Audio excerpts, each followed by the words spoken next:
John Cashion was captain of boats on Glens Falls feeder, Champlain, and Erie canals. His father Patrick, too, was a canalman. He came from Ireland with his father Michael, and at the age of 12 began working for Darwin W. Sherman's large operation, and then spent his entire life working on the canals.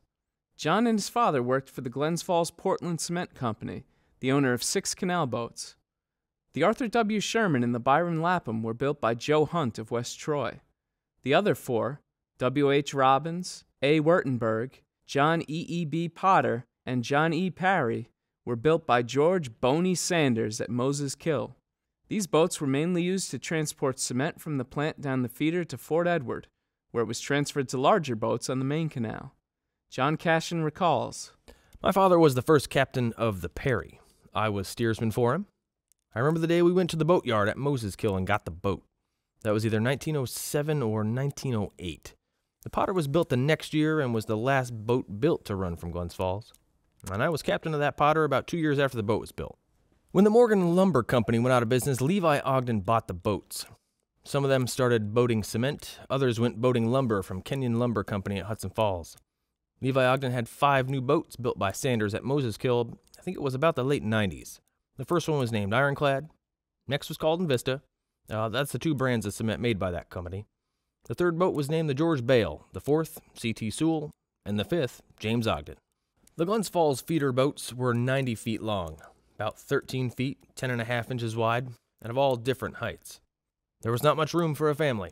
My mother had 3 of us, myself, a brother, and a sister, and when we were small, she had to cook for my father, a steersman, and a driver. Now, they slept in the bow of the boat. Cabin space was about 10 feet by 10 feet with about 1.5 feet on each side under the deck. The stairs were on the left-hand side. A door of about 2 feet wide and 2 feet high with a companionway 3 foot long would slide back on the top of the cabin. On the left of the stairs under the deck was a bed called the side berth. At the head of the bed was a cupboard. Under the deck, on the right of the stairs, was a double cupboard, one side for clothes, the other side for dishes. The cookroom had a stove, about 2 feet by 20 inches that sat partly under the deck. The stovepipe went up to the top of the cabin through a ventilator with an iron cover. Next to the cookroom was a bedroom. The foot of the bed was under the deck, along with 3 drawers for clothes and bedding.